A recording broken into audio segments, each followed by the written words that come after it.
Assalamualaikum warahmatullahi wabarakatuh. Pemirsa, orang yang bersyukur di samping bisa menyebut nikmat yang diberikan oleh Allah dan kemudian mensyukurinya dengan melakukan yang terbaik sesuai dengan maksud tujuan nikmat itu diberikan kepadanya untuk apa. Maka yang ketiga sebetulnya yang penting lagi adalah hifdzun nikmah. Orang yang bersyukur itu orang yang bisa memelihara nikmat dan pemberian yang sudah diberikan kepadanya. Tidak semua orang mendapatkan nikmat dan pemberian yang luar biasa. Ada yang diberi sedikit, mungkin ada yang sedang, ada yang banyak. Tetapi cara mensikapi pemberian itu tentu berbeda-beda. Ada yang diberi banyak malah foya-foya. Ada yang diberi tidak seberapa sebetulnya, tapi bisa dijaga dengan baik.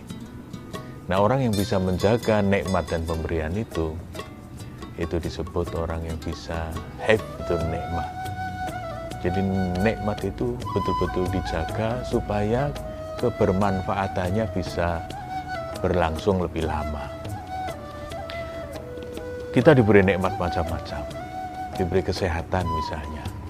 Maka ketika kita alhamdulillah diberi sehat, maka sikap yang betul sebagai orang yang bersyukur adalah ketika cek lab dan hasilnya alhamdulillah masih utuh, bagus semua indikator-indikator kesehatan itu bagus, maka yang dilakukan adalah menjaga agar indikator ini tetap bagus.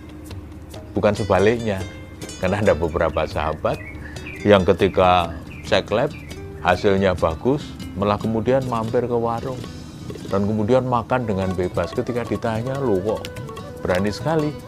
Jawabannya, "Nih, lihat, hasil tesnya masih utuh. Saya masih sehat. Saya masih boleh." Nah, ini berarti seperti orang yang tidak bisa menjaga nikmat. Sudah diberi sehat, tapi kemudian nekat.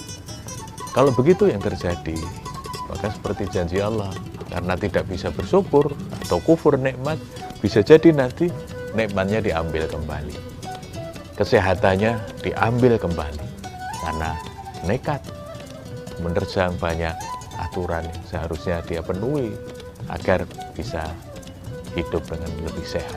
Nah, maka kalau kita sudah diberi sehat, jaga agar kesehatan itu bisa ada pada kita dalam waktu yang lebih lama.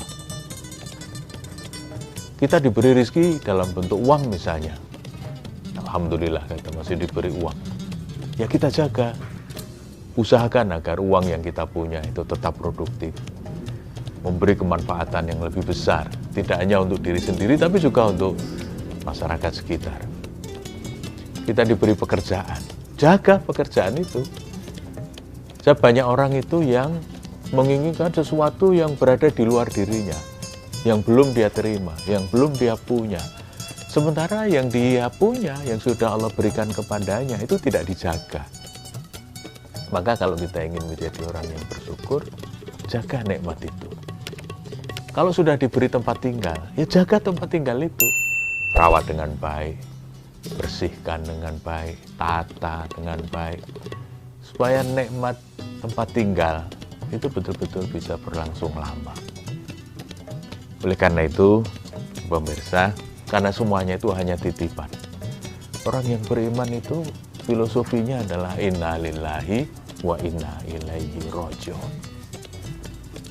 Ayat ini bukan hanya pada saat musibah kita baca, tetapi itu menjadi bagian dari filosofi dalam kehidupan kita.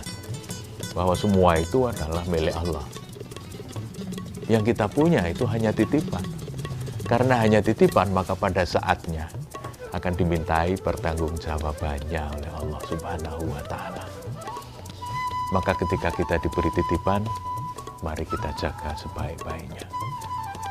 Titipan bisa macam-macam, bisa kendaraan, bisa anak cucu, bisa macam-macam.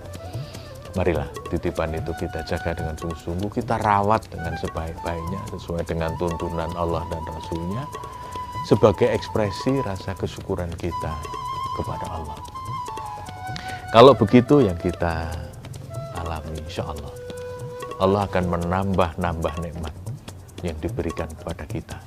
Tapi kalau nggak bisa menjaga, ya sama juga dengan kalau kita di dunia kerja. Ada sahabat yang tidak amanah, kalau dipercaya tidak bisa menjaga dengan baik, pasti dia tidak akan memberi amanah lebih lanjut. Tapi kalau kita bisa menjaganya dengan baik, kita amanah betul dengan apa yang dititipkan kepada kita, yakin saya, orang lain pasti akan sering-sering menitipkan amanah, sering-sering memberi kepercayaan kepada kita. Dan setiap kepercayaan itu mudah-mudahan bisa kita selesaikan dengan sebaik-baiknya. Oleh karena itu, mari kita jaga amanah itu supaya Allah terus memberi manfaat, memberi nikmat yang sebanyak-banyaknya, memberi pertolongan kepada kita, agar nikmat itu terus diberikan kepada kita, karena Allah melihat kita orang yang amanah dan bisa menjaga amanah itu dengan sebaik-baiknya. Terima kasih, sampai berjumpa di lain kesempatan. Assalamualaikum warahmatullahi wabarakatuh.